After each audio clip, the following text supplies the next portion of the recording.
Alright, তো আজকে যাচ্ছি সিএফ মোটো 300 এসআর এর একটা ড্রাইভিং টেস্টে। সো আমি যেহেতু সিএফ মোটোতেই আছি, সুতরাং এখান থেকে শোরুম থেকে যে 300 এসআরটা সেটা আমি নিয়ে যাব। তো আমি শোরুমের দিকে যাচ্ছি এখন। শোরুমের পথেই আছি, এই যে আমি ফ্ল্যাগশিপে পৌঁছে গেলাম। এটা হচ্ছে মিরপুরের ফ্ল্যাগশিপ। খুব আর্লি মর্নিং ছিল, তাই ফ্ল্যাগশিপটা এখনও খোলা হয়নি। এই যে দাঁড়িয়ে আছে রাকিব, সে আমাদের ফ্ল্যাগশিপের সার্ভিসম্যান। সে আমার জন্য ওয়েট করছে। সে এনকে 300টা নিয়ে যাবে, আমি এসআর 300টা নিয়ে যাব। এই দেখছেন এসআরটা, সেটা আমি নিয়ে যাব। আর এই হচ্ছে এনকে, এটা হচ্ছে রাকিব নিয়ে যাবে। আজকে মূলত আমাদের ভেন্যুটা হচ্ছে আইভিতে, যেখানে আমরা আইভির স্টুডেন্টদের জন্য টেস্ট ড্রাইভের অ্যারেঞ্জ করেছি। তো যেহেতু আমি ভাই ছোটোখাটো একজন ইউটিউবার, আমার কোনো ভালো হেলমেট নাই যেখানে আমি আমার অ্যাটলিস্ট মোবাইলটা অ্যাডজাস্ট করব। তো রাইডের বেশি কিছু দেখাতে পারছি না। যখন আমরা ওখানে পৌঁছাই আইভির সামনে, সেখানে আমি একটা রাইড নিয়ে আপনাদের দেখাচ্ছি।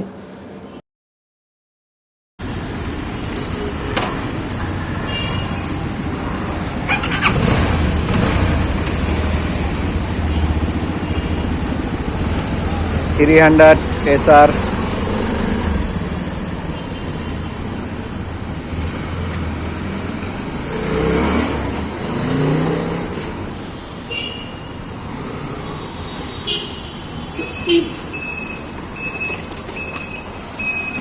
সিএফ মোটর রিলেটেড যত রকম ইনফরমেশন প্রয়োজন হয় আপনারা আমার সাথে যোগাযোগ করতে পারেন, কমেন্ট বক্সে জানাতে পারেন।